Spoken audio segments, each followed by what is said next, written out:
اعتکاف اور لیلۃ القدر، اہمیت، فضیلت، مسائل اور موجودہ دور کا پیغام۔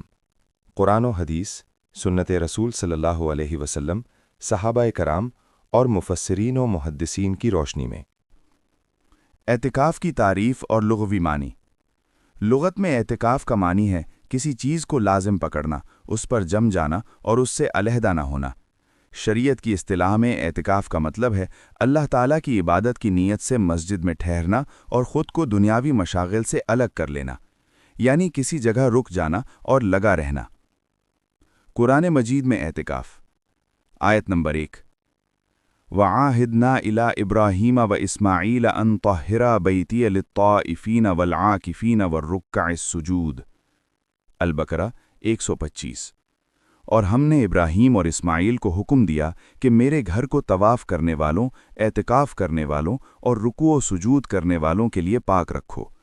اس آیت سے ثابت ہوتا ہے کہ اعتکاف حضرت ابراہیم علیہ السلام کے زمانے سے چلی آ رہی سنت ہے اور یہ ایک مبارک و مقدس عبادت ہے۔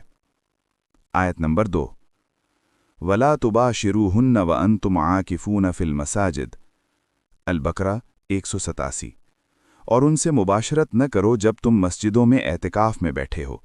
یہ آیت اعتکاف کے مسائل اور احکام پر دلالت کرتی ہے اور اس کے شرعی ثبوت کی واضح دلیل ہے۔ احادیث مبارکہ میں اعتکاف کی فضیلت۔ حدیث نمبر 1۔ اعتکاف کا مقصد۔ کان النبی صلی اللہ علیہ وسلم یعتکف العشر الاواخر من رمضان حتی توفاہ اللہ۔ نبی کریم صلی اللہ علیہ وسلم رمضان کے آخری 10 دنوں میں اعتکاف فرماتے رہے یہاں تک کہ اللہ نے آپ کو وفات دی۔ صحیح بخاری، صحیح مسلم۔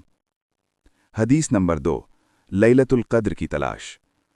کان رسول اللہ صلی اللہ علیہ وسلم یعتکف فی العشر الاواخر من رمضان یلتمس لیلۃ القدر۔ رسول اللہ صلی اللہ علیہ وسلم رمضان کے آخری 10 دنوں میں لیلۃ القدر کی تلاش میں اعتکاف فرماتے تھے۔ صحیح مسلم 1167۔ حدیث نمبر 3۔ ایک عمرہ اور حج کا ثواب۔ من اعتکف ایمانا واحتسابا غفر له ما تقدم من ذنبہ۔ جس نے ایمان اور ثواب کی نیت سے اعتکاف کیا اس کے پچھلے گناہ معاف کر دیے جاتے ہیں۔ مسند احمد۔ حدیث نمبر 4۔ گناہوں سے حفاظت۔ المعتکف یتباعد من الذنوب ویجری لہ من الحسنات کعامل الحسنات کلہا۔ اعتکاف کرنے والا گناہوں سے دور ہو جاتا ہے اور اسے نیکیوں کا ثواب جاری رہتا ہے، گویا وہ تمام نیکیاں کر رہا ہو۔ ابن ماجہ 1781۔ سنت رسول صلی اللہ علیہ وسلم اور اعتکاف۔ نبی کریم صلی اللہ علیہ وسلم نے ہجرت مدینہ کے بعد سے اپنی وفات تک ہر سال رمضان کے آخری عشرے میں اعتکاف فرمایا۔ جس سال آپ صلی اللہ علیہ وسلم نے وفات پائی اس سال آپ نے 20 دن اعتکاف فرمایا۔ ام المومنین حضرت عائشہ رضی اللہ عنہا فرماتی ہیں، اعتکف النبی صلی اللہ علیہ وسلم العشر الاواخر من رمضان واعتکفت معہ ازواجہ۔ نبی صلی اللہ علیہ وسلم نے رمضان کے آخری 10 دنوں میں اعتکاف فرمایا اور آپ کی ازواج مطہرات نے بھی آپ کے ساتھ اعتکاف کیا۔ صحیح بخاری۔ صحابہ کرام رضی اللہ عنہم اور اعتکاف۔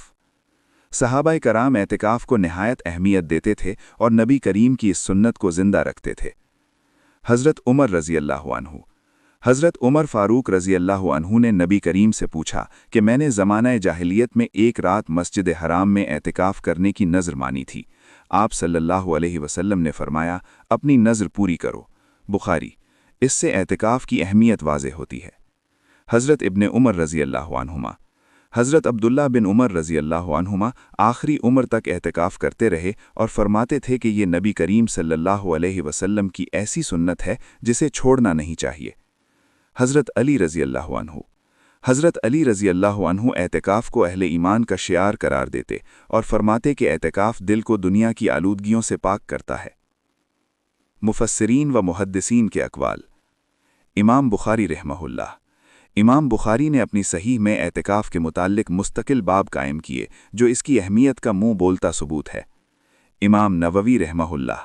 امام نووی شرح مسلم میں فرماتے ہیں، اعتکاف کا اصل مقصد لیلۃ القدر کی تلاش، دل کو اللہ کی طرف متوجہ کرنا اور دنیاوی فتنوں سے کٹ کر رب کے ساتھ لو لگانا ہے۔ علامہ ابن قیم رحمہ اللہ۔ علامہ ابن قیم زاد المعاد میں لکھتے ہیں، اعتکاف کی حقیقت یہ ہے کہ بندہ اپنے آپ کو اللہ کے در پر لگا دے، دنیا سے منہ موڑ لے اور صرف اللہ کی طرف متوجہ ہو جائے۔ دل کی یہ کیفیت ہر عبادت کی روح ہے۔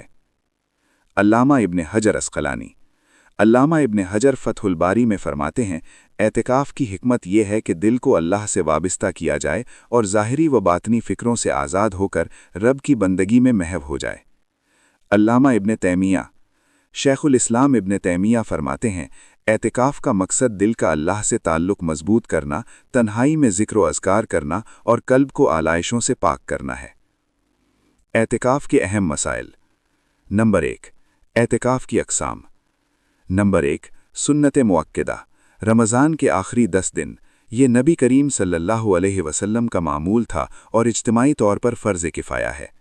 نمبر 2، مستحب، رمضان کے علاوہ کسی بھی وقت۔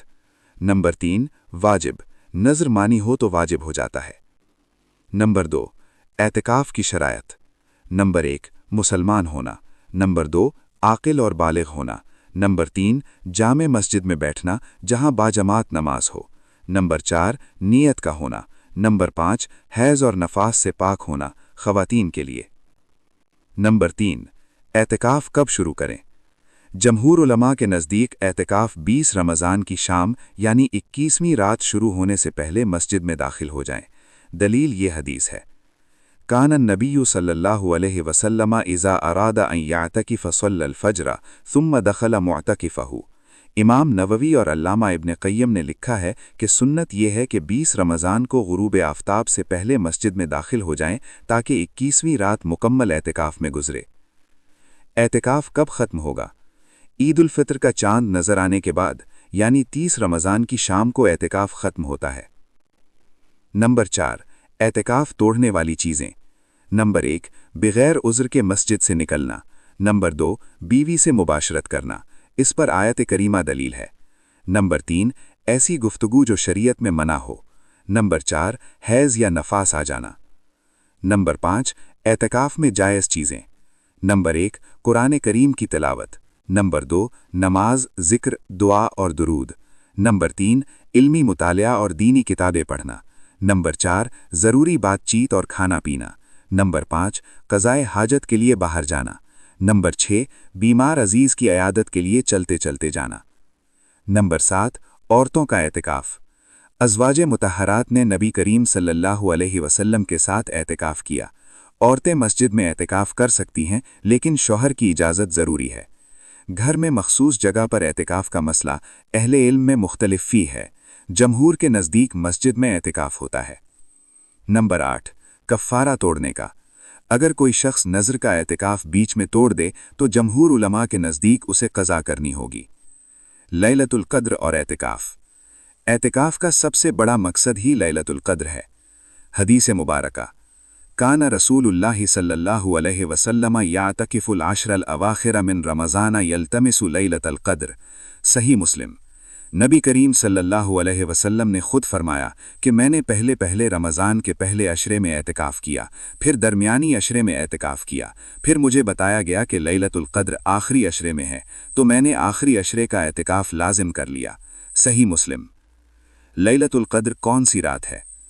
جمہور علماء، 27ویں رات سب سے زیادہ امکان، آخری عشرے کی طاق راتیں۔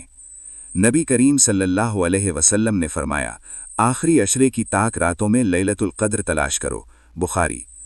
لیلۃ القدر کی دعا۔ حضرت عائشہ رضی اللہ عنہا نے پوچھا، یا رسول اللہ، اگر لیلۃ القدر مل جائے تو کیا پڑھوں؟ آپ صلی اللہ علیہ وسلم نے فرمایا، اللہم انک عفو تحب العفو فاعف عنی۔ ترمذی 3513۔ اے اللہ، تو معاف کرنے والا ہے، معافی کو پسند کرتا ہے، مجھے معاف فرما دے۔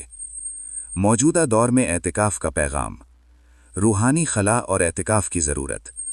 آج کے دور میں انسان ٹیکنالوجی، سوشل میڈیا اور دنیاوی مشاغل میں اس قدر گھرا ہوا ہے کہ اس کا رب سے رشتہ کمزور پڑتا جا رہا ہے۔ ذہنی تناؤ، روحانی خلا اور قلبی بے چینی کا علاج اعتکاف میں ہے جو انسان کو اللہ سے جوڑتا ہے۔ ڈیجیٹل دور میں غفلت سے نجات۔ جب موبائل، انٹرنیٹ اور سوشل میڈیا نے انسان کو 24 گھنٹے مصروف کر دیا ہے تو اعتکاف ایک روحانی ڈی ٹاکس کا کام دیتا ہے۔ جس میں بندہ دنیا سے کٹ کر اپنے رب سے ملاقات کرتا ہے۔